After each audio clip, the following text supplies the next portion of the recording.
This is the Phixero P500, a 1TB SATA SSD that claims 550 MB per second speeds and a 5-year warranty. Both claims for a drive that costs less than dinner for two. So today we're putting it through real tests. Crystal disk mark, Blackmagic, thermal imaging, real world file transfer, no fluff, no sponsors, no excuses. We'll find out if this ultra budget SSD is a hidden gem or just a tech landfill in disguise. So let's unbox it and see what's inside. Here's what you get in the box. The Phixero P500 SSD itself, a quick startup leaflet, a set of 4 mini screws and a tiny Phillips screwdriver. That's it. No marketing fluff, no extra packaging, just the essentials, packed like someone wanted to save every penny for the actual product, which in this case might be a smart move. Tossed it on a scale, 34 grams, super lightweight. For context, my older Crucial MX500, a well-known SATA SSD with sturdy aluminium shell, clocks in at 64 grams and definitely feels more premium in hand. The P500, pure plastic, feels like budget because it is, but don't let the build fool you. What really matters is how it performs, and we're about to find out. Not bad all on paper. No DRAM, but 300 TB written, and Intel QLC mean it will survive daily backups and even moderate workloads for years.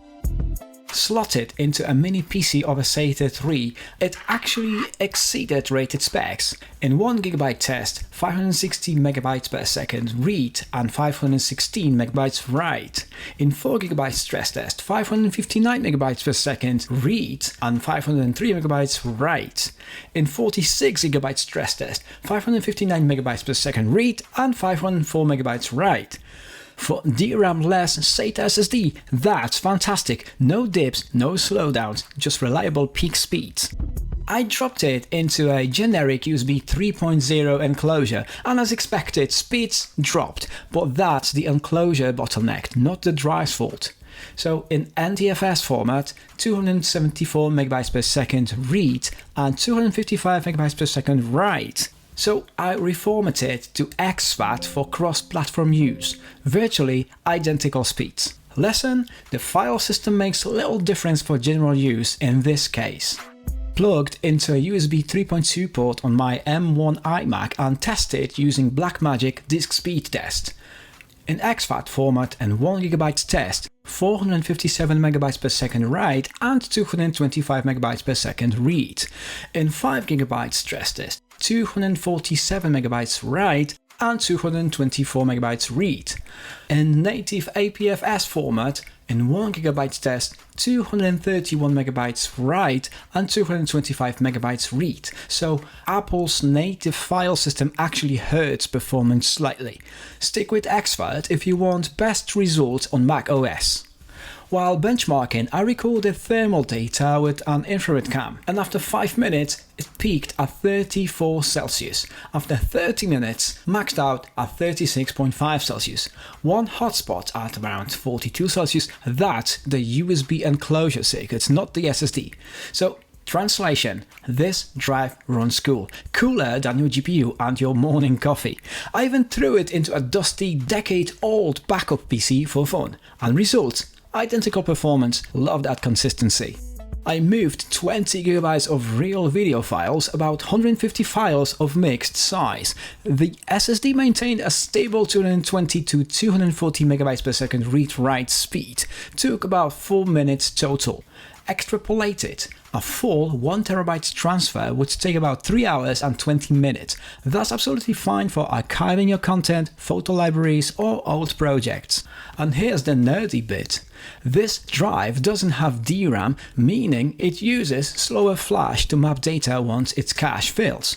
That's why big, sustained transfers might dip to 200 MB per second. But unless you're hammering this drive all day with giant files, you'll probably never notice. For backups, game libraries or general use, it's more than fast enough.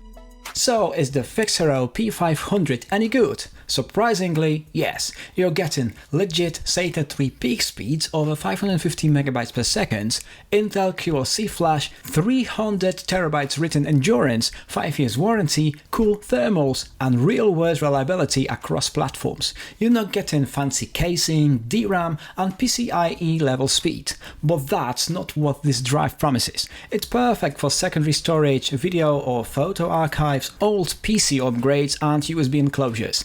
It's definitely not for power users who need high, sustained writes. It's not for running your OS with massive daily workloads, or for people who believe every SSD must be NVMe. But for under $60 US, it's an overachiever. Just don't expect champagne performance on the lemonade budget. If this review helped, hit that like, share it with a friend looking for budget storage, and subscribe for more no-nonsense real-world tech reviews. If you got questions, drop them below. I'll try to respond to every single one. This is the Phixero P500, and now you actually know what you're buying. Agree, disagree? Drop your hot takes in the comments. And while you're here, don't forget to subscribe. I know you want to. Family Pop TV.